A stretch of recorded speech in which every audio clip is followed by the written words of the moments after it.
Welcome to Movie Oubliette, the film review podcast for movies that most people have mercifully forgotten. I'm Dan. And I'm Conrad, and in each episode, we drag a forsaken film out of the oubliette, Discuss it and judge it to decide whether it should be set free or whether it should be thrown back and consigned to oblivion forever.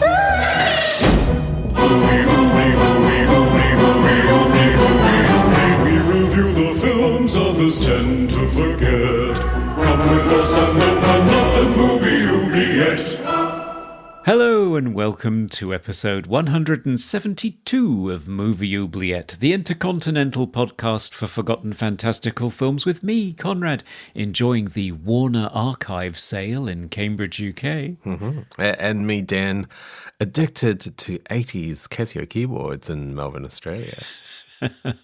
We focus on forgotten fantasy, sci-fi and horror films because we love trekking through tapuis, making teenage boys cough, and showering with a spider on our face.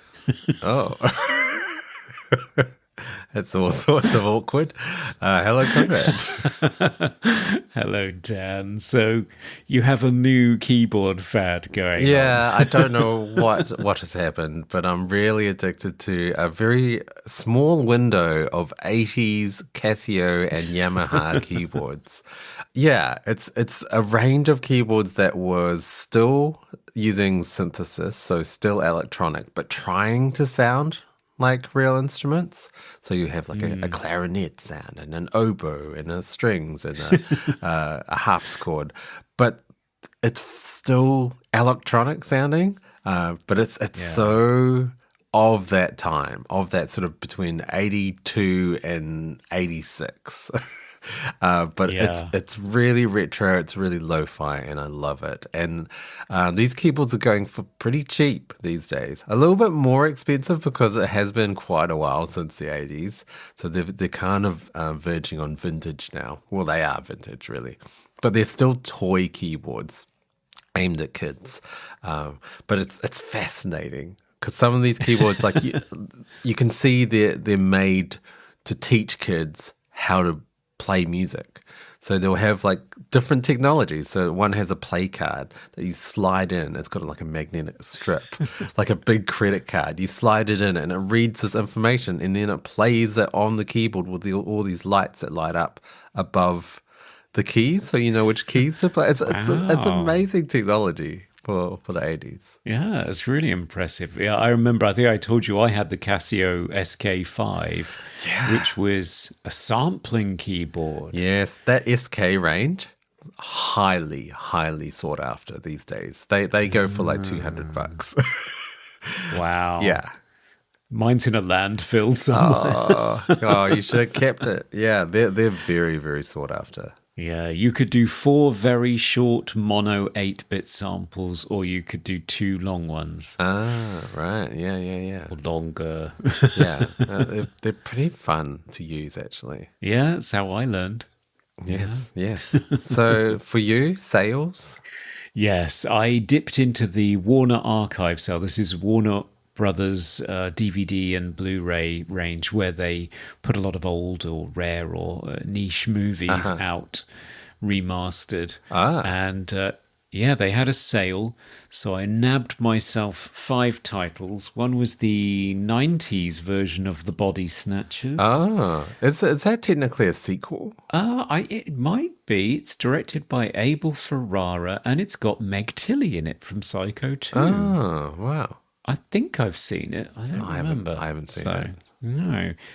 Steve Martin's comedy, The Man with Two Brains. Looker, the Michael Crichton movie. Oh, I don't think I've seen that one. No. Time After Time, which is Nicholas Meyer's movie before he did Star Trek 2. Time travel, romance, serial killer. Right. Drama, and Demon Seed, which I know you've been wanting to do for many a year. Yes. I still need to finish reading the original Demon Seed because I read the 90s rewrite of Demon Seed, which is not what the movie's based on. But yes, I have to get around to that. So yeah, that's good fun to just fill my shelf for less than $10 per item. Oh, So amazing. that was great. Amazing. Yeah.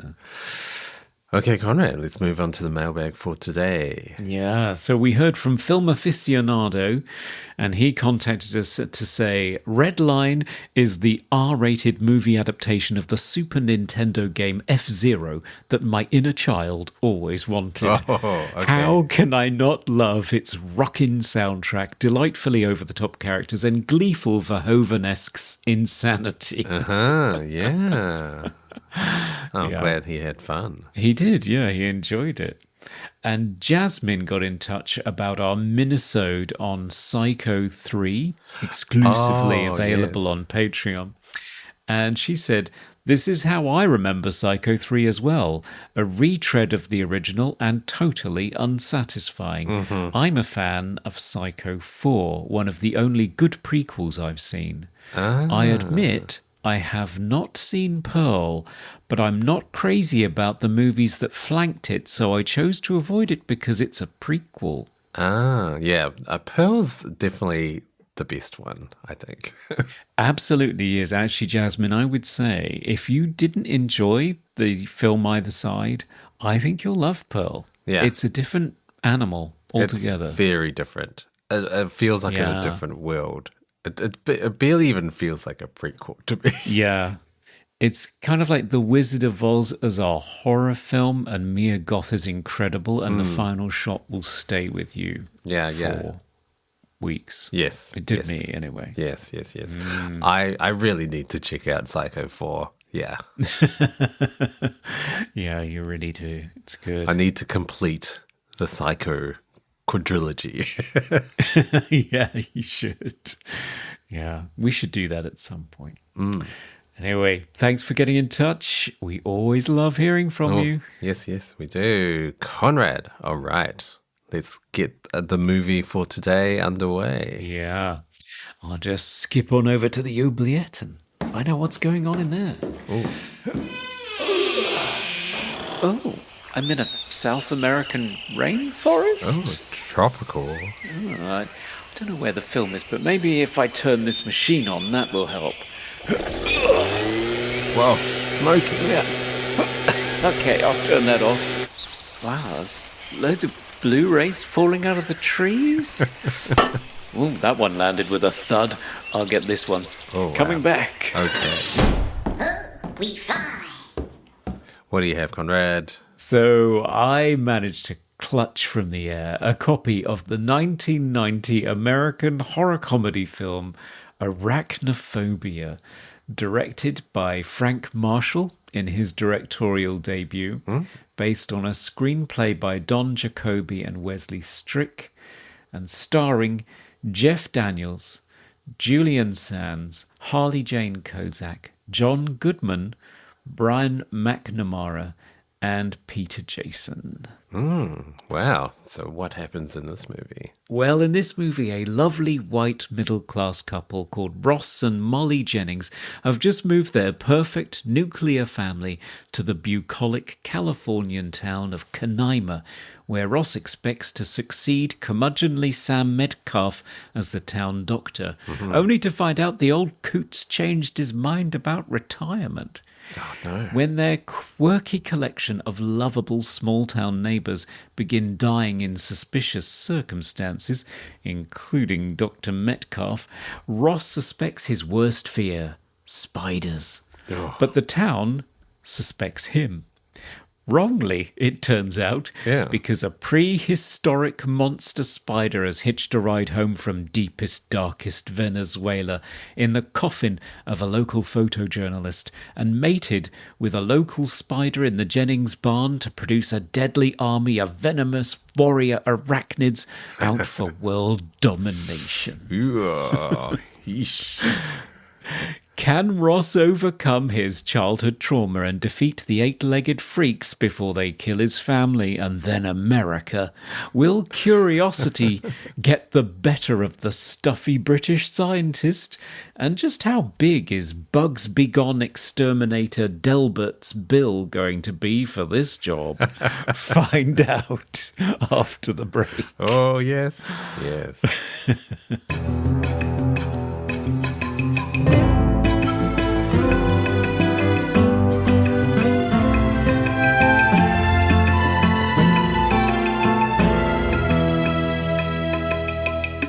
Welcome back. We're checking out Arachnophobia, the first film from Disney's offshoot Hollywood Pictures and the debut of Frank Marshall as director after many years as a producer and second unit director. Dan, had you seen this one before? I have not. It's been on my watch list for forever. Like it's the spider horror movie. It's the one that everyone mentions if you bring up spiders and horror. It is the movie to watch. And I just never got around to it. And it's the first time watch for me. Yeah. So this is one I'm quite familiar with. I think I saw it in theatres, Oh, wow. Back in 1990. Yeah, as a teenager, I think I went there with friends. Oh, wow. Yeah, I was quite fond of it. Yeah. It's different. It's funny how they market it as a comedy. When it is funny. Like, don't get me wrong, there are some great lines in there, which we'll get into in the movie awards. Yes. But it is still definitely a horror. If you have a fear of spiders, do not watch this movie. It really cranks it up with the amount of spiders you see and just constant spiders everywhere. Yeah. Like I felt a little bit icky after it. I was checking light switches before I turned them on, checking on the toilet seats and like lamps and stuff, Yeah. It will make you a little bit sort of antsy after watching it. Possibly more so in Australia and New Zealand because there the spiders can be problematic. Australia, New Zealand, not so much. There's actually only one native venomous spider in New Zealand. Everything else is harmless, or maybe it is harmful if it's like an introduced, like Australian spider. Australia, on the other hand, what spiders aren't venomous here? I think they all are. Good grief. The interesting thing about that is that Kim Newman pointed out in his book that the film has an inbuilt weakness in terms of marketing because this film did not do particularly well. Really? And that is that if you suffer from arachnophobia and you're going to find this film scary, you're not going to watch this movie. Right. If you don't have a problem with spiders, you just watch it and think, well, what's the problem? Just pick it up and put it outside. So it kind of has a bit of a fatal flaw. So the movie was the very first, as I said, from Disney's new label, Hollywood Pictures, which they launched in 1990 to sort of double their output of feature films aimed towards a more mature audience. Right. But it didn't do terribly well, this movie. So it opened on the 20th of July, 1990, so summer period, where it placed second behind Ghost, which was the juggernaut of the year. Okay. Ended the year with 205 million in box office in the US alone at number one. Sure. So this one placed second, and then it fell to fourth, and then fifth, and then seventh, and then it was gone. So it only got 53 million on a budget of 22. Whoa. Yeah, that's not much. It's not much, no. Ended the year as 19th. But this is kind of what Hollywood Pictures aimed for, was sort of mid-budget movies. A lot of them were comedies. And it rarely had like breakout hits. The biggest hit it ever had was The Sixth Sense, which garnered 670 million worldwide. So that was huge. Yeah. But generally it aimed for just sort of middleweight movies that might just take off. Right. I mean, when you first saw this, did you find this scary? No, I don't have a problem with spiders at all. And I have to admit, I was a little bit disappointed with it as a teenager because I wanted more death, more gore. Whereas this really is still a family-friendly entry-level horror, I guess you'd call it. Yeah, I mean, I think yes and no. I think if you don't have a fear of spiders, it is pretty tame. It does feel like a PG movie. You don't really see any blood or gore. The deaths are not that horrific. They just kind of get paralyzed, and that's about it. And the music, I mean, we'll get into it later, but the music is very wholesome sounding for the most part. It's very light. It doesn't have that sort of horror dread tone to the music at all. So even sonically, it doesn't come across as a horror. It comes across as a comedy. But I do feel like if you do have a fear of spiders, there are a lot of spiders to the point where it's unsettling. There are just so many spiders in that final act. So I don't know. Like it's an odd one because tonally, I guess it does feel like a comedy, but it is still definitely a horror. And I kind of feel like the comedy like balances out the horror a little bit, like in a good way. I quite enjoyed the amount of comedic relief in this movie. Yeah, I would agree. I mean, Jeff Daniels, of course, was known for both around this time. So this is when he's winning awards for serious dramas, but also being in Dumb and Dumber and being very funny. And he was very likable in things like Speed around the 90s. So as a leading man, he's a great choice because he didn't have a problem with having spiders thrown on his face. No. And he can win you over. He's very charming as an actor, very lovable. But he also has comedy chops, so he can make you laugh too, which is great. Yeah. So you believe in him. It's a great sort of tonal mix. And then you surround him with this amazing cast of character actors. Yeah. And I love the way that they create this small town atmosphere with all of these very distinct characters. And they get a lot out of the dynamics with that. I mean, I think they establish the town really well, really quickly. Yeah. It's great writing. Oh, I would 100% agree, especially with all the side characters were interesting and more complex than you would normally expect from side characters. Yeah. And sort of the dynamic and the friction between like Metcalf, the resident doctor, who doesn't want to retire. He's told Paul Ross, I'm going to retire, come and replace me. And then he arrives in this town. They've sold their house. They've moved their entire family to this town. And Metcalf decides, actually, I'm not going to retire.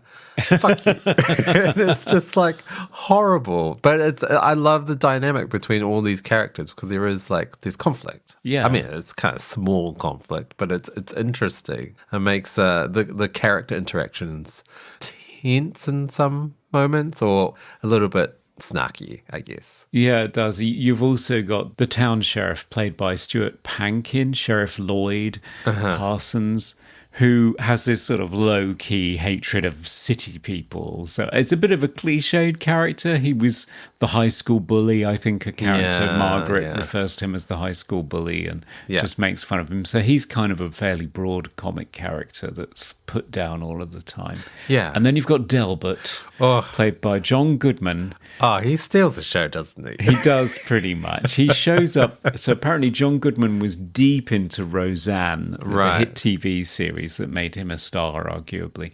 And he only had odd weekends off from that shooting schedule. Right. So I think they had 2 weekends with him where they had to shoot all of his scenes back to back in order.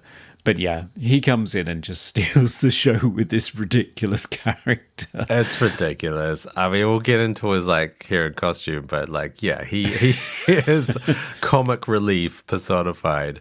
I heard that he was highly marketed with the trailer and all the marketing as one of the main characters, but he doesn't show up for a good 40 minutes or something. Yeah, they lent on it pretty hard. They probably showed most of his scenes in the trailer, which is a bit much. Right. But again, another indicator of how much I just sat back and admired the screenwriting chops of this. It's just so finely crafted in terms of moving from scene to scene, establishing characters and tones, because you have this sequence where lots of bad things happen. Paul Ross finds out that he's not going to get the doctor's practice. The only person in the town that's rooting for you, their neighbour Margaret, who's a lovely lady who organizes a party for them and so on. She dies in sad and gruesome circumstances.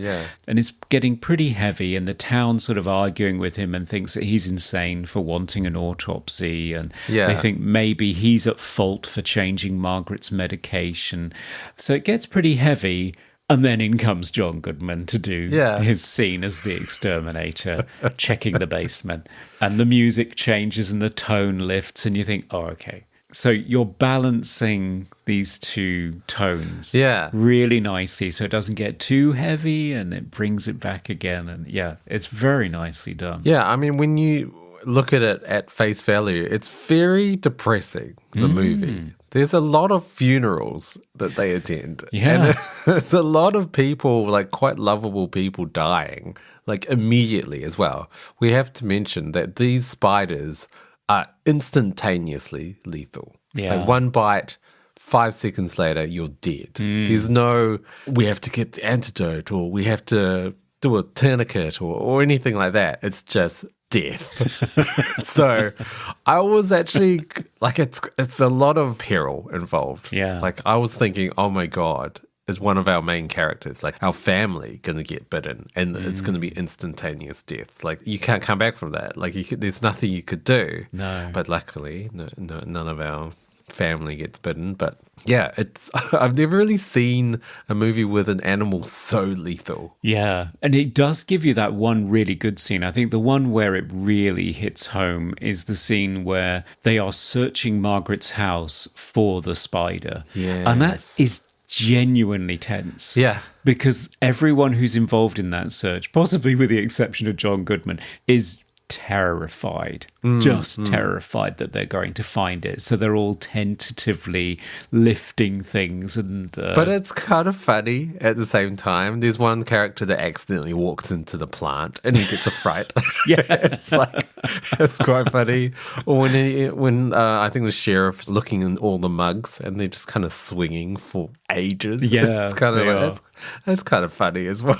It is funny, yeah, and then he just gives up and starts eating her cereal from the cupboard, which is just so rude. Yeah, I know. It's weird.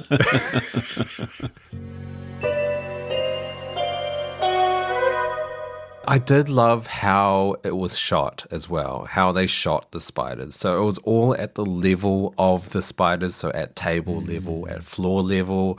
And so it made it much, much more tense. And they just appeared out of nowhere as well. You would see a cereal bowl and then there would be a spider crawling around the edge or something. It was really well shot. It was, yeah. What I really love about it is how much time it must have taken, because they clearly went for shots where the spiders are in the same shot as the principal actors, which meant that you are going take after take after take after take to get that scene. So you have that whole scene where Irv, the town mortician, who's quite a character too, he's preparing popcorn because he's about to settle down with his partner to watch Wheel of Fortune. Yes. And he's got this bowl of popcorn in the foreground and this spider just walks around it at just the right moment. And I'm thinking, good grief, how many takes was that? And it was a lot. It was in the 40s, I think. Wow. Okay. Yeah. I mean, that's the thing as well. These are real spiders for, I'm guessing, most of the shots. Almost all of it. Yeah. So these were Delaney spiders, I think the director says, but they're often called Avondale spiders. And they shipped them from New Zealand. They did. Which is pretty amazing. Yeah. But they're harmless spiders. They look scary, but they're not. They're completely harmless. They're not venomous at all. But they must have got thousands, because that final set, there are so many spiders. Yeah. It just makes me feel itchy just thinking about it. Yeah, I think there's one particular shot of a sink with spiders just exploding out of every hole in the sink. That's really quite horrifying. And that took the filmmakers by surprise, because they were not expecting them to come out so fast and in such a high volume. Wow. Yeah. I mean, it must have been quite terrifying for these actors. Like, these are real spiders with the actors in a lot of the scenes with the spiders. Yeah. I don't know. Like, nowadays, obviously, all CGI. Yeah. Yeah. not a single real spider would be used. It would just be all CGI. It would be. No, I think they had to go for actors who fully understood what they were getting into. I think the only one who mentioned some discomfort was Julian Sands, who had to hang upside down with cobwebs all over him, with spiders crawling all over his face. And yeah, because that's him. That's not a dummy. Right, is it? Yeah, he had to enter into like a Zen-like detach himself moment and just let it happen until they got the shot. But yeah, he did not enjoy himself. Wow. Yeah. There's a few scenes with like spiders on faces. Oh, I always think like, how did you do that? Like, it's obviously the real actor as well. The mortician, right? He has a spider. Does it crawl out of his mouth? Out of his nose, but that's fake. That's not him. Oh, is it fake? Yeah, oh, that's okay. a dummy. Yeah, right. It's not him. It's good dummy. It's quite a good dummy. Yeah, it's not bad at all. But I think it's because you're looking at the spider. It's a bit of classic misdirection. Yeah. It's funny because I don't even normally have a thing about spiders, but like this movie made me have a thing about spiders. it's really that unsettling. Yeah. It's interesting as well, like researching spider movies. There are a lot of big, like really big spider movies with like Eight-Legged Freaks or like the sort of some of the old ones like Earth versus the Spider, Kingdom of the Spiders. And there are some new ones and they're all trash, like Big Ass Spider, Lava Lantula, which is a spider that spits lava. Oh, God. It sounds like an asylum film, probably is. But there are some more recent ones like Sting, Infested, which are both supposed to be pretty good. And there's one from 2019 called Itsy Bitsy, which I did start watching and it felt very B grade. Like it wasn't quite the level that I was expecting. I still have to finish that, by the way. But there aren't that many. Oh, there are, but like I feel like this is the most sort of realistic, I guess, spider horror movie. Yeah, I mean, it's a real spider. I mean, it's slightly different in the sense that they're warrior spiders with a central queen, like a bee's nest or something, which is, I don't know about the etymology of that. I think that's unusual. Yeah. Certainly the characters in the film treat that as unusual. It is. But all of this is from this idea that they went to a valley in the deepest, darkest Venezuela and encountered a species that had never been encountered by human beings before, and then accidentally removed it from this area where it was geographically contained, and now it poses a threat to the world. So there is a sense that there are bigger stakes here, although I don't think they quite get to that. I think they do say at one point it'll be this town and then the next town and then the next town. Yeah. I mean, we do have to mention as well, there are two spiders in this movie, or I guess versions of the same spider. So you have all these, I guess, warrior spiders, which are the small, technically smaller, but they are quite large. So like if you saw that in your kitchen, you could get fried. Yeah, you wouldn't be pleased. Yeah. But then you have the queen and what was the other spider called? They called him the General. The General. Yeah. Right. Yeah. And they are huge. They are, I think they're bird-eating tarantulas that they used. are. And they will bite you. And yeah, they're not nice. No. I don't think they're venomous, but still, yeah, a bite from them would hurt a lot. And they are huge. Yeah. But there are some scenes where you can tell that is not a real spider. And I was a little bit disappointed because it's in the final scene with Ross battling the General. And it does kind of lose its terror aspect because it, I don't know, to me it looked very fake. Yeah. Like an animatronic. It is, yeah. It's a 1990s animatronic on a fairly small budget. So it's the work of Chris Walas or Chris Wallace. I've never known how to pronounce his surname. Okay. But the guy who did Gremlins. So, of course, this is a movie from the Amblin stables. So you've got Kathleen Kennedy and Steven Spielberg as producers alongside Frank Marshall. Mm-hmm. So it is sort of bringing in that family of creatives. So, yeah, Chris came to them from Gremlins, so he's used to making small creatures. They thought he'd be great at this too. I think he probably did the best you could back then on the budget that he had, but yeah. maybe they put it on screen a bit too much or in too much detail. It's not terribly convincing, is it? Yeah. Like, you see the legs moving. So it has that sort of spider movement to it. But you can see they're not actually walking on anything. They're just moving, and the spider's just getting closer and closer.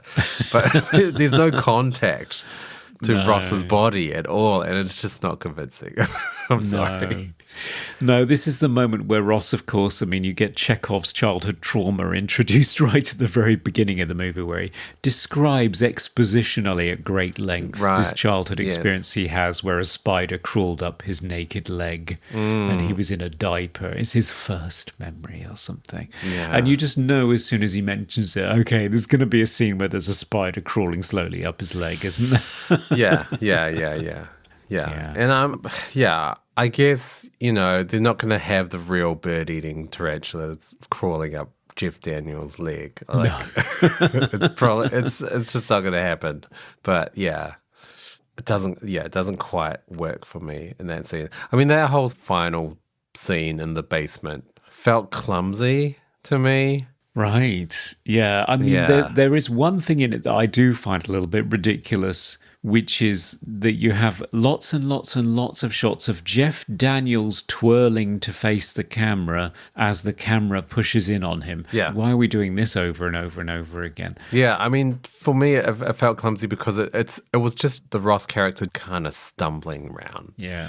Not really having any sort of aim or goal or technique. Like, I mean, he picks up the lighter and throws bottles at one point. He's doing the flamethrower thing with a spray can, and it just felt very, like, I don't know, directionless. Like, he was just like, oh, I'll try this. Like, for a final climactic scene, it kind of lost it.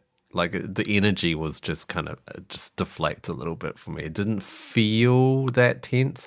There is one scene, it was a good jump scare where he looks into the pipe. And of course, the spider jumps out of it. And yeah, I got a bit of a fright there. That was pretty good. Yeah, I think it's because it runs down at exactly the moment when you think it's not going to. Yes. Yeah. It's very good. It's good. But yeah, I don't know. That final scene felt a little bit silly. Yeah. And I guess also because of the limitations on the animatronic, like you didn't really see the spider that much. You did, but it didn't look scary. I don't know. I had a problem with that last scene. Yeah, I can understand it. I think it's because the scene before it is so good. I mean, the escalation with the family when they realize that the spiders are swarming into the house and they're trying desperately to get out of the house. So good. Yeah. That is so good. And then where do you go from there? And I think they tried to ramp it up by having Ross fall through the floor into the basement and then realizing that he is in the layer. And then I think his goal is to destroy the egg sac. But of course, the General and the Queen are trying to stop him at that point. So then he's trying to kill those two. Yeah. I think it would have been way more terrifying if he was just covered in spiders. But they're not going to do that, I guess. Not to Jeff Daniels. No. But yeah, it just like in the house, it was horrifying with just so many spiders everywhere. And then in the basement, suddenly there's like only 2 spiders. And it didn't seem like a level up from what we'd previously seen. It seemed like a step down. No, I can understand that.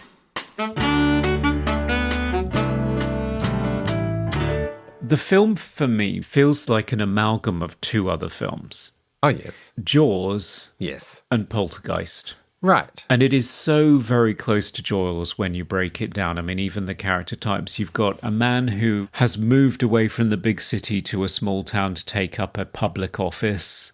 Brody is the police chief. He's a town doctor. Yes. You have the person who is the expert in the species who shows up and explains everything. You have the grizzled local hunter of that species. Of course, Robert Shaw is a little bit more serious than John Goodman in this movie, but that character dynamic is there. And you have the townsfolk who initially don't believe him when he's trying to raise the alarm, but eventually do. Yeah. And then in terms of a finale, obviously you can't get three men going out to sea in a boat to do battle with the beast. Instead, you end up with Poltergeist, which is the house is invaded, everything goes crazy until finally the father is doing battle with the beast by himself. Yeah. They've kind of just molded the two together and created sort of a paint-by-numbers blockbuster for the summer on a mid-range budget. Yeah, I mean, it is very cliche, the movie. We'll get into it with the movies, but it pretty much ticks off all the cliches for a horror with this premise. Like, it felt very Stephen King as well. Right. You've got a small town, new family moves into a small town, and normally that would be a setup to a haunted house movie. Like, they move into a new house in a small town and ghosts and stuff. But this time we've got spiders. And it felt very 80s, I guess, as well. Like, a lot of movies have this kind of setup, whether they were horror or not, or any other genre. So, I don't know. Like, yeah, it is pretty cliche. I mean, we haven't really talked about Julian Sands' character, Dr. Arthurton. Yes. I kind of liked him. Like, I liked how the movie started not in Canaima, but in Venezuela, with the doctor going into the rainforest, getting lowered down. Like, location shooting, amazing. It's glorious, isn't it? I love it. It's this sort of sense of wonder that you used to get from 80s and 90s movies where they would go into the rainforest that I really miss. Like, you know, movies like even Jurassic Park when they fly to the island, or Congo, which is also directed by the same director, Frank Marshall, yeah. where they go into the forest, and or like 80s movies like Gorillas in the Mist, or even Rambo. Yeah, Like true. that sort of like really like great forest location shooting where it just feels like we are definitely not in America right now. We're in the jungle, and it's terrifying. Yeah, I do love the silent opening on Magic Hour, the journey through this untouched landscape. There's no music, there's just the sound of the wildlife. You're just floating across until you find the boat. And it's not until Julian Sands says, "We're not going in on foot, we fly," or something like this. And then the music launches, and then it's the adventure and the helicopter shot. And it's very similar to Jurassic Park that came out in 93, 3 years later. Yeah. Very similar, the opening. But yeah, I do love that. I mean, obviously, it's an Englishman in a pith helmet being directed by indigenous people with paint on their face. And you just think, I know. Come on. But, you know, what are you going to do? It's the cliche. Yeah. What do you think of Julian Sands as an actor? Obviously, we have to acknowledge he passed fairly recently. Yeah, quite mysteriously as well. Yeah, he went for a hike and disappeared for months and months until they found his remains. Yeah. Very sad. Yeah, very sad. I honestly have not seen him in much. I have seen him in Warlock, I think. I can't really remember the movie, but he's in that. I'd love to do that at some point, because that, again, is an Oubliette movie. Yes. And apparently he was in Ocean's 13. Was he? Didn't know that. Yeah, and also Naked Lunch, but Naked Lunch was just like a big fever dream for me. I don't really remember anything about that movie. Oh, I remember him in that because he rapes somebody. He rapes a guy. Oh, okay. In that movie. Right, okay. Yeah. Yeah. I don't know. I haven't seen him in enough. He's quite a strapping, attractive bloke, isn't he? He is. I remember him from his very first film, I think, Room with a View, Merchant Ivory costume drama. Okay. And I don't think he can act. I think he's as wooden as hell. Oh, really? Every line reading, comes okay. across as completely false to me. Really? Yeah. Oh, even in this movie? Oh, yeah, very much so. I don't okay. understand why they keep hiring him. I think every line reading of his is really fake. Yeah, it's quite attractive, I guess. I mean, I don't know whether the ladies are swooning over him. Maybe that's why he's there. It's for the eye candy. Yeah, quite maybe. possibly. Maybe. Yeah. I don't mind him. I don't know. He was very cliche again. You British scientist. Yeah. I did want to mention like another part of the plot that I got really frustrated with. So his character's death. It's just stupid. Like he's an expert on the spider. He discovered it. He knows how lethal it is. He goes into the barn and he just twangs a cobweb. And what did you expect would happen? You know about the spider. Of course it's going to bite you. I know. I hated that. It's ridiculous, isn't it? I think it's purely to get rid of him. I think because at that point he's done everything that he can do. He's come along, he's done his exposition, he's told them what the stakes are. Right. The character has no function at that point. So the obvious thing to do is to kill him. But to kill him in a way that makes him look like an idiot is a little bit disappointing. It's terrible.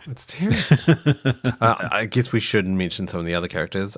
So Molly Jennings, the wife, played by Harley Jane Kozak. I haven't seen her in anything either, apart from maybe When Harry Met Sally, but I don't really remember her character. No. But she plays a very stereotypical, wholesome, supportive wife. Yeah, Curse of the Spielberg Wives. They're never particularly successful after they're in his movies, unfortunately. Right, really? Yeah, all of the female characters in his movies. The men seem to go on to have great careers after being in Spielberg movies, but all of the Spielberg wife characters never seem to go very far. Even the ones he marries. Right. Wow. Okay. Yeah. Kate Capshaw. Because she looked very familiar, but I looked at her films. I haven't seen any of them. No. She's that very sort of soft, wholesome wife character that you don't really see much anymore. No. I feel like wives now look way too attractive than they should be. They look like models straight off a catwalk now. It's not quite as believable. Whereas I feel like 80s and 90s wives they just look like normal people, I guess. Yeah, they do. I mean, the same could be said for the men because all of them have washboard abs, even if they're sat in an office job every day. Yeah, definitely. Nowadays. Yes. I think my favourite for that was the remake of the Amityville Horror, where you were supposed to believe that Melissa George had 18 children or something. She was like 12. Yeah. How did this happen? What was she? She was like 20 or 21 or something. She had 12 kids. Right. Stupid. Now it's time for Random Trivia. So, Dan, what creepy crawly trivia did you find in your tupui today? Oh, yes. Well, this is more facts about the spider that they used in this movie. So it's the Delana carcerides. That's its Latin name, spider. They did ship it from New Zealand from the Land Care Research in Auckland. But it is actually not a native New Zealand spider. It's Australian. It's an Australian huntsman, actually. So there's like apparently like more than 100 species of huntsmen in Australia, and most of them are not nice. They will bite you. But this one is, I think it's often called the communal or the flat huntsman or the social huntsman, and it is native to Australia and was introduced to New Zealand in 1924. I don't know why. And in New Zealand, it's called the Avondale spider because it used to be found mainly in the suburb of Avondale in Auckland.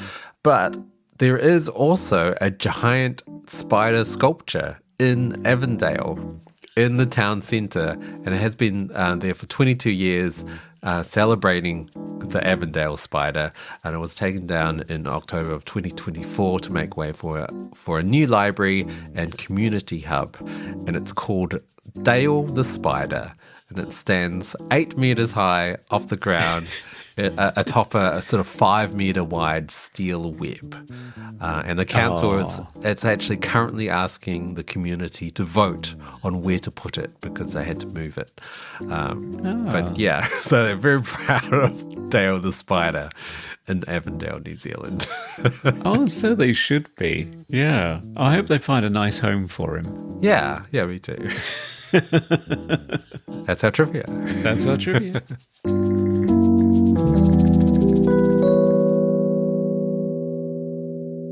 Last thing that I found frustrating or like confusing, actually, more confusing. So in the end, the defeat of all the spiders, happy days, the family moved back to San Francisco. Yeah. A sweeping shot of San Francisco.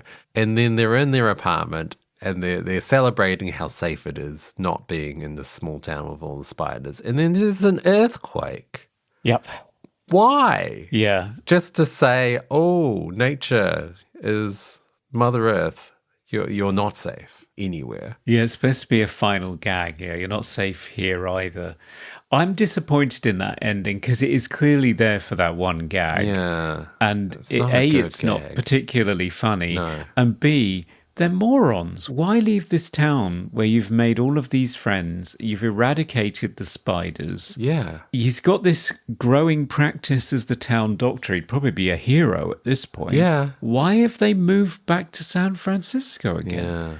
It doesn't make any it sense doesn't. for them. No. I think they should conquer their new environment and stay there. They shouldn't go back to San Francisco and then have a stupid earthquake gag. No. Yeah, it's dumb. It's really dumb. Like, you could have just taken that entire last gag out Yeah. and it would have been fine. It would have been just credits after they escape from the house. Yeah, That's it. I agree with you. The only other thing that bothers me is the script, I think, could really go further into this suspicion around the doctor. I think they could have really mined that, but pretty much after the second victim, they absolve him of any suspicion because the local coroner is a little bit more savvy. He sort of listens to him and tests his theory first before jumping to a stupid conclusion, which I suppose is more realistic. Yeah. But I was hoping that they would ramp it up because you get through this fun phase where he has this nickname of Dr. Dr. Death, yeah. which I find quite amusing.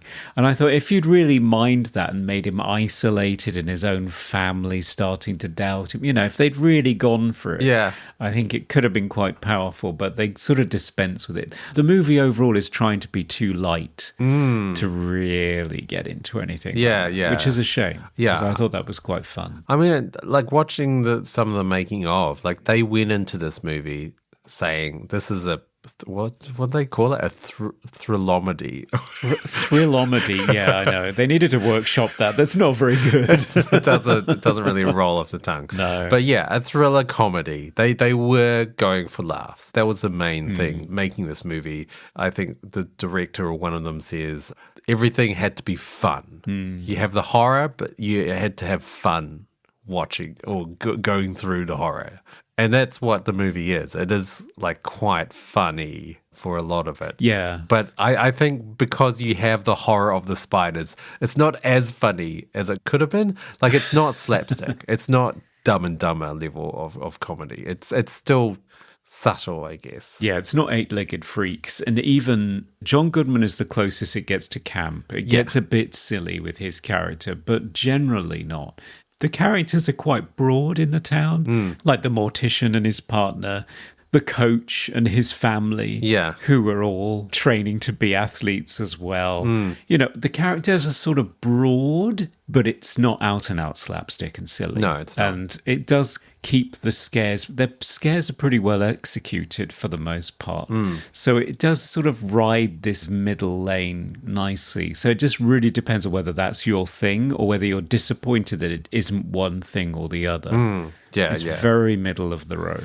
Yeah, yeah. I enjoyed the scares. Like, it wasn't about the kills so much, but the build up to the kills. So there was a lot of tension built with, like, where's the spider now? Like, it's over here, it's above people, or like below them, or like behind a lamp. Like the neighbor that gets killed, that's a great scene where it finally builds up to her turning off the lamp and then the spider bites. It's really well done in a very PG way. It's very cleverly done because you get all of this suspense with the spider nearly getting to her cat and she picks her cat up out of the way. That's right. Yeah. You're following it and there are all these near misses, and then finally the film lulls you into a false sense of security by giving you a little sad moment where she's looking at the photograph, presumably of her dead husband, and says how much she's missed him at the party today, and then she goes to turn the lamp off and the spider gets her. And I thought, oh, it's very good because you're misdirected. Yes. Suddenly you think the scene's about something else. Exactly. Yeah. Yeah. No, it's great. It's really good. I guess we should return to talk about the music. Yes. So it's very on the nose. Yeah. They're in the rainforest in panpipes. Of course, you got to do that. They're in rural America and then harmonica. Yeah, I did laugh at that. Yeah, it's funny. It's very on the nose. Like it's exactly what you expect. It is to hear. Yeah. In the scenes. Yeah, so it's the work of Trevor Jones, who is South African, has primarily worked in the UK. He worked on Labyrinth, he worked on The Dark Crystal. So lots of Muppety movies before this. Yeah, I mean, a lot of great movies, though. Like he did Notting Hill, he did Dark City, which I love, From Hell, G.I. Jane, Blast Off, which I also like, Cliffhanger, In the Name of the Father, and The Sender, a movie that we've covered on the podcast. Yes. So he's done like some great movies, but I don't know whether I really enjoyed his score in this. It was too wholesome, I think. Yeah. I wanted a bit more dread, but that's not his fault, I guess. No, I don't know. It could be the director. I mean, the thing is, I get the feeling this film is very heavily temp tracked. Right. Because particularly in the finale, when I talk about the fact that it's very reminiscent of the finale of Poltergeist, if you listen to the music of that scene, I thought for the longest time that they had just tracked bits of Jerry Goldsmith's Poltergeist in there, but they haven't. Right. They have clearly gotten Trevor Jones to just copy it, because it is so similar, but with the spider motif plugged into it. But orchestration, particular moments, the way it creates suspense, it is exactly the same as Poltergeist. Okay. It's embarrassingly so. I have the CD of Arachnophobia by Trevor Jones. It does not have that sequence on it. Right. And I think it's because he's ashamed of it. Oh, okay. Okay. Yeah. I mean, Delbert's theme as well with the saxophone and the plonky like piano. It's just like, wow, we're in a different movie now. Yeah, all of a sudden it's jazz. Yeah, it's real bad jazz though. Oh yeah, like it's like they're selling home appliances type jazz. Like it's pretty cheesy. It is. It's cheesy, and I think the drums and the panpipes at the beginning are pretty cheesy. And awful. In fact, all of it is pretty cheesy and unconvincing. I've always quite enjoyed it, but yeah, it's too silly most of the time. Yeah. It doesn't generate an atmosphere of dread, as you said. No, I mean, but I guess that's what they were going for. They were going for fun, comedy, wholesomeness, a lot of very harmonious sounding strings. Yeah. Not horror strings, just like very nice chords. Yeah. No, it's very pleasant on the whole. He was not the director's first choice. The director wanted John Williams or Jerry Goldsmith. Neither were available. So Trevor was a backup. And I think this was sort of his break into bigger budget Hollywood movies, mainstream movies. Yeah. And then he'd eventually go on a couple of years later to do The Last of the Mohicans, which is probably his biggest score. Sure. At that point. Anyway. Okay. Yeah. It's okay. Yeah. It's a bit cheesy. I don't know. It's fine. Coming to you live from the Movie Oubliette Theatre, it's the prestigious Mobley Awards. Yes, it's Mobley Awards time. It's where we nominate our favourite arachnid-infested parts of the film in a number of burn it with fire now categories. Best quote. My favourite quote is from Ross Jennings, the lovely Jeff Daniels, and it's when his wife is talking to him about how much he's going to be respected in the town as the new town doctor. And he says, "Respect is fine, but actually all I've wanted is to be feared." I really love his sarcasm in this movie. He's great. He's really funny.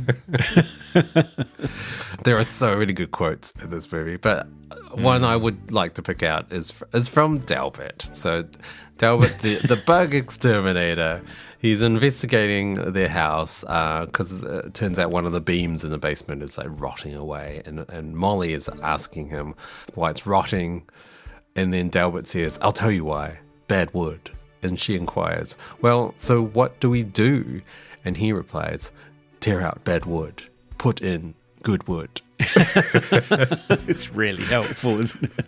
I know. Best hair or costume? It's Delbert for me. His teal green exterminator uniform with matching hat. But he's got his big curly locks kind of like spilling out the sides of the hat, so it looks ridiculous. And then he's got these kind of glasses that just look like goggles almost. Like they make him look even more ridiculous. It's amazing. Yeah, he does look ridiculous. Kind of like a Ghostbuster almost. That's what I was gonna say. In that final scene, Yeah. he looks like he's ready to bust some ghosts. He does. I was going to pick out Molly Jennings, her lovely middle-class housewife outfit in the country. And she's got this long checkered sweater and this pink blouse, and she's got this lovely neat collar that's coming through the sweater, and beige shorts. So she's kind of middle-class housewife, but in the country. She's ready to go on a hike. Right. Okay. And bake a cake. Of course. Most 90s moment. I was going to say horror comedy creature features because when I looked it up, there's quite a few. You've got Tremors in 1990. Yeah. Jurassic Park is pretty comedic, especially Jeff Goldblum. I think. Yes. Okay. Congo, we've already said, same director. Anaconda in 97. I don't know if that's supposed to be funny, but it's bloody hilarious. Deep Rising in 98, which we should really do. Yes. Lake Placid in 1990. Yes. And Bats in 1999, which is kind of trying to do Arachnophobia, but with bats and Lou Diamond Phillips. Okay. It's not very good. Okay. Okay. That's a good pick. 90s, I guess, for me, were just pointing out things that are now outdated. Coin-operated parking meters. Oh, wow. I just haven't seen one for so long. Like, I mean, they don't exist right anymore. Nowadays, it's just a card-operated machine that prints out a little ticket for us, and we just have to put it in the windscreen. There's no like dedicated parking meter for every car spot anymore. Yeah, I don't. Maybe in a small town in America, here it's all you get out your mobile app. It's you don't that do too. anything at all. Yeah. Favorite scene? I think you might disagree, but I quite like the rainforest scene at the start. Okay. Like when they're getting lowered, or do they get lowered into the cavern, sort of the deep cavern down below, or do they tramp down there? I can't remember. I think they follow a trail down there, but they lower all their gear. That's into right. it. Yes. Yeah. But just the setting is just remarkable. It's beautiful. The light streams coming down and all the foliage. Like, I mean, how did they find this spot? It's just picture perfect for the scene. And then they set up all these traps, and you're just thinking, what are these funnel things that they're putting in the ground? And they start the smoke machine, which I don't think you're a fan of, but I kind of liked. There was like, there was a lot of intrigue in the scene. Like, what are they doing? And then all these butterflies start just falling from the sky, and then a couple of louder thuds hit the traps, and then they find the spiders. But the whole scene just left me with a sense of wonder and almost surreal in how it was like executed. I loved it. Yeah, no, it's a beautifully shot scene, and full of wonder. It captured my imagination as a kid. I love the whole thing of them, how they capture things. Yeah. Favorite scene for you? For me, my favourite scene is a scene that I think perfectly combines the horror and the comedy. It is the shower scene, their attempt to top Psycho, where you have Becky from the Beechwood family, the gymnast, is taking a shower. It's very tastefully shot. She's not exploited in any way. Yes, there's no nudity. No, there isn't. But she ends up with a spider landing on her face, unbeknownst to her. Horrifying. And it slowly goes down her body, in between her breasts even. That's how well framed that shot is. It even goes in between her breasts. Eventually, she freaks out when she realizes that she's sharing the shower with this spider. And her father crashes into the room with the son as well, and then she screams again because they get a full frontal eyeful of her naked body. So it's hilariously funny and awkward, but also before that just cringing-inducingly terrifying. Yeah. Most cliche moment. Okay, this is a time-honoured cliche. In any movie that's got a comedic aspect to it, you have to have a mortician who describes the horrifying condition of the corpse right before taking a bite out of a sandwich. Yeah, I don't know why. Why does that always happen? They're always eating while doing autopsies. Always. It's just to make you feel sick, but the mortician that eats around dead bodies and is not bothered by it is such a cliche. Oh, such a cliche. Yeah. I mean, this movie is completely laden with cliches. I would say the shower scene is pretty much a cliche. Like every horror movie's got to have a shower scene at some point.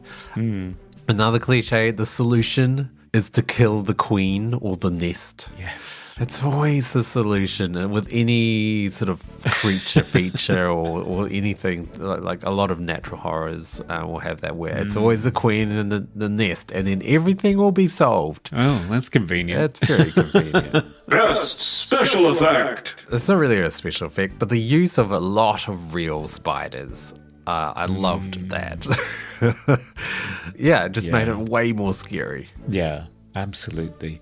They use them in really creative ways. Like I like in the first scene where it's sneaking into the photographer's tent, Dr. Manley. They're using shadow play to try and make that's right. fairly, well, I mean, I say small. I think it's like 8 inches across or something, but a smaller than it's supposed to be spider appear larger through shadow play. Yeah.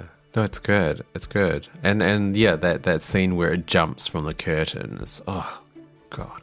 It gave me a big fright as well. Yeah, that's not nice. Yeah. What, a special effect for you, Conrad? So for me, it's a notable special effects shot. It's where the family have escaped the house. I think Ross is still in the cellar, and they're looking back at the house, and the house is just swarming with spiders. Yeah. All along the outside. And it's notable because it's CGI. Is it? Oh, yes. Wow. One of the very early shots, and it's never mentioned in any book that I have about the development of CGI at Industrial Light and Magic. That shot in Arachnophobia does not come up, but it is CGI. Is it? Favorite sound effect. I have to mention spiders make hissing noises in this movie. And I'm pretty sure spiders make no noise. They don't go every time they attack people. But I mean, they have to put some sort of sonic signature to the spider. Yeah, otherwise they have to. It's just a visual thing. Otherwise, isn't it? You need that sonic fright sound. Yeah, you do. But maybe we're wrong. Maybe they hiss on a regular basis. I don't know. I've never heard a spider hiss. Have you, Conrad? No. Well, no. But we've got pretty tame spiders here. Yeah. So my favourite sound, and I wanted to give it a shout out, is the sound of the nail gun right at the end of the movie. Again, Chekhov's nail gun. Yeah. Although I didn't see it coming when I watched the first movie, that nail gun. Yeah. To deliver the fatal blow. And when he does deliver the fatal blow, it is accompanied by the sound effect of a Magnum 44, specifically Dirty Harry's gun. Oh, wow. Fired by Clint Eastwood in that classic movie. And that sound effect was recorded by William Randall on the 20th of April, 1971. Wow. For Dirty Harry. It appeared in the film the same year, and it's appeared in lots and lots of films since then. Batman, and even films we've done, Starman, Explorers, Wolfen. It's in The Terminator. Cool. Most funniest moment. So, funniest line in this movie goes to Molly. And I'm so pleased because she doesn't get a lot to do in this movie, but she does have the funniest line. And it is after Ross receives the phone call that Dr. Metcalf has had a seizure. And this is after lots of people have died directly after her husband, Ross, has treated them. Yeah. And so as he leaves the house to go and investigate, she just says under her breath, "Thank God you didn't examine him this morning." I thought, go Molly, that's great. Wow, yeah, that's great. That is great. Funniest moment for me is so Ross wakes up and he sees a giant spider on the wall, and he goes to kill it with a rolled up magazine. As he gets closer, he realizes it's just a coat hook that's got hinges. So you can swivel it. But it's amazing because it really does look like a spider on the wall. Like I thought, yeah, that's a spider. Of course it's a spider. Yeah, I think there are two different light sources on it. So it's projecting two shadows. So it's like there's lots of legs coming off it, but no. It's just a coat hook. It's great. And I just laughed out loud because I was, I guess, relieved that it wasn't a spider. I don't know. Yeah. I thought it was very funny. Yeah, it's very funny. And that's our movies. Yes. Hi, my name is Serge Benarchuk of Cold Crash Pictures, and you're listening to Movie Oubliette. Final verdicts. Should Arachnophobia be released from its damp, dark, wet prison into the world and be celebrated? Or should it be set on fire, shot with a nail gun, and tossed back into the oubliette? Forgotten once more. Conrad, revisiting Arachnophobia, does it still stand up? I think it does, because I think although it is very middle of the road, it is very cliched, it balances horror and comedy on such a fine line that it's not really gruesome horror, frightening, terrifying, constant sense of dread and tension. It's not really that. It's not really outrageously funny and silly like Eight-Legged Freaks. It just sort of rides a middle line of family-friendly, entry-level horror, but it's very creative, it's very well written, it's got a lovely ensemble cast of quirky characters, and the funny bits really are quite funny, and because it's all practical and all executed for real on set, the spider effects are really quite a marvel to behold. So I still find it enjoyable. I think it's a fun watch. I don't think it stands out in any way, but it's very pleasant. So I think it did deserve a better fate than it eventually got. Yeah. I would say this is the sort of definitive spider horror movie. I think this is the one. Like if you think of shark movies, you think of Jaws. If you think of spider movies, you have to watch Arachnophobia. For me, it was very surprisingly good. I think for the most part, it's because of the comedy and the characters. Like the characters are so lovable and the humor is great. It's not like dumb one-liners. There's a lot of thought and sarcasm gone into the dialogue and the script writing. It's great. It's really great. And yeah, a lot of spiders creeps the fuck out of me. It's and they're real spiders, and that makes it even more creepy. Like it's very well done. The ending for me was the weakest part. But for the most part, it's a very enjoyable horror movie. It's not too gruesome, but I think it still works on the horror level. I think it still is quite scary. Yeah. Well, maybe it needed your perspective coming at it afresh to really test that. Because for me, I know where all the jumps are. I know where all the scares are. Right. So it's probably lost any ability to surprise me on that front. But so if you say it works still coming at it afresh, then yeah, it's an easy film to recommend. Yeah, I would highly recommend this movie. Yes. Yes. But what did our patrons think, Dan? Yes. Hello, Gary. What now? Time for the patrons' vote, please. They set it free. Oh, of course. Yeah. Eddie Coulter says, let the spiders run rampant. Arachnophobia is a fun horror comedy with just the right mix of both and great performances from Jeff Daniels, John Goodman and the late Julian Sands. Nick Hardy says, set Arachnophobia free. In my opinion, the best spider film of all time and probably the reason not many have been made since. Good cast, decent effects, and the right mix of humour and scares. I watched Sting recently, which was decent enough. Could be a suggestion for a minisode. Oh. And I think we might take you up on that. Yeah, we might. I think so.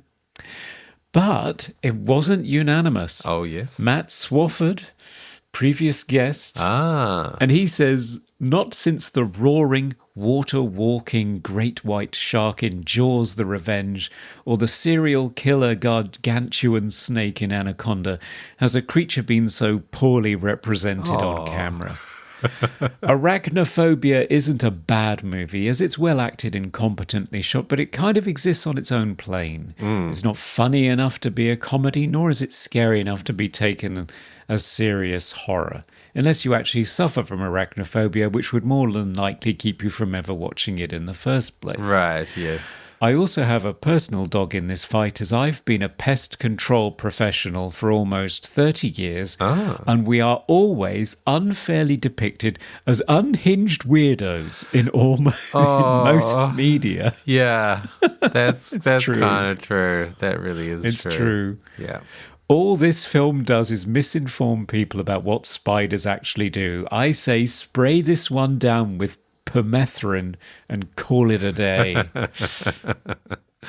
Oh, okay. So that's an expert opinion there, Dan. Yes. Oh, coming from a professional. Yes. Yeah. So we respect that, Matt, but the vote Yes. is to set it free. All right. Be free. Off you go, Arachnophobia. All right, Conrad, what is coming up in our next episode? Well, Dan, we're returning to my favourite decade, the 1980s, and home soil too, the 1985 British science fiction horror film, Life Force. Oh, okay. Yes, I have seen this. All I remember is a naked woman for most of the movie. Well, you're a straight man, Dan, so that's all you will remember about this movie. Yeah, Naked Space Vampires, directed by Toby Hooper, with a screenplay by Aliens, Dan O'Bannon, and Don Jacoby again. So there's a link to Arachnophobia. Oh, okay. Yeah, so Naked Space Vampires ahoy, and we'll have a guest with us to take us through this one. Yeah. Well, okay. I can't wait to revisit it and maybe pick out any semblance of story. Yes. See if you can amongst the nipples. Yeah. All right, listeners, if you do want to keep up to date with our episodes, you can follow us as Movie Oubliette everywhere, and you can email us directly at movie.oubliette@gmail.com. Yes, and if you want to keep the show going, then please head on over to Patreon, where there's a whole range of different tiers and lots of rewards like bonus features, the ability to vote and so on. Yes. So yeah, we really appreciate it. It keeps us going. Yes, we've got an upcoming minisode on Sting, hopefully. Yes. We do. We've got merchandise at Redbubble and a YouTube channel, which we haven't updated in a while. Also, please rate and review us if you haven't already. It does help us out and spread the word. Yeah, tell a friend. Yes. Okay, listeners, thanks again for joining us on this journey through a buttload of spiders. Until next time, goodbye. Yeah. Bye. Next time it's a buttload of breasts. Oh, yes. Or a buttload of butts. We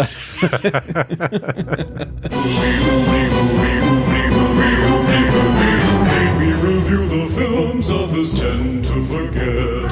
Come with us and open up the movie Oubliette. Nepotism, huh? Actually, we're Baptists.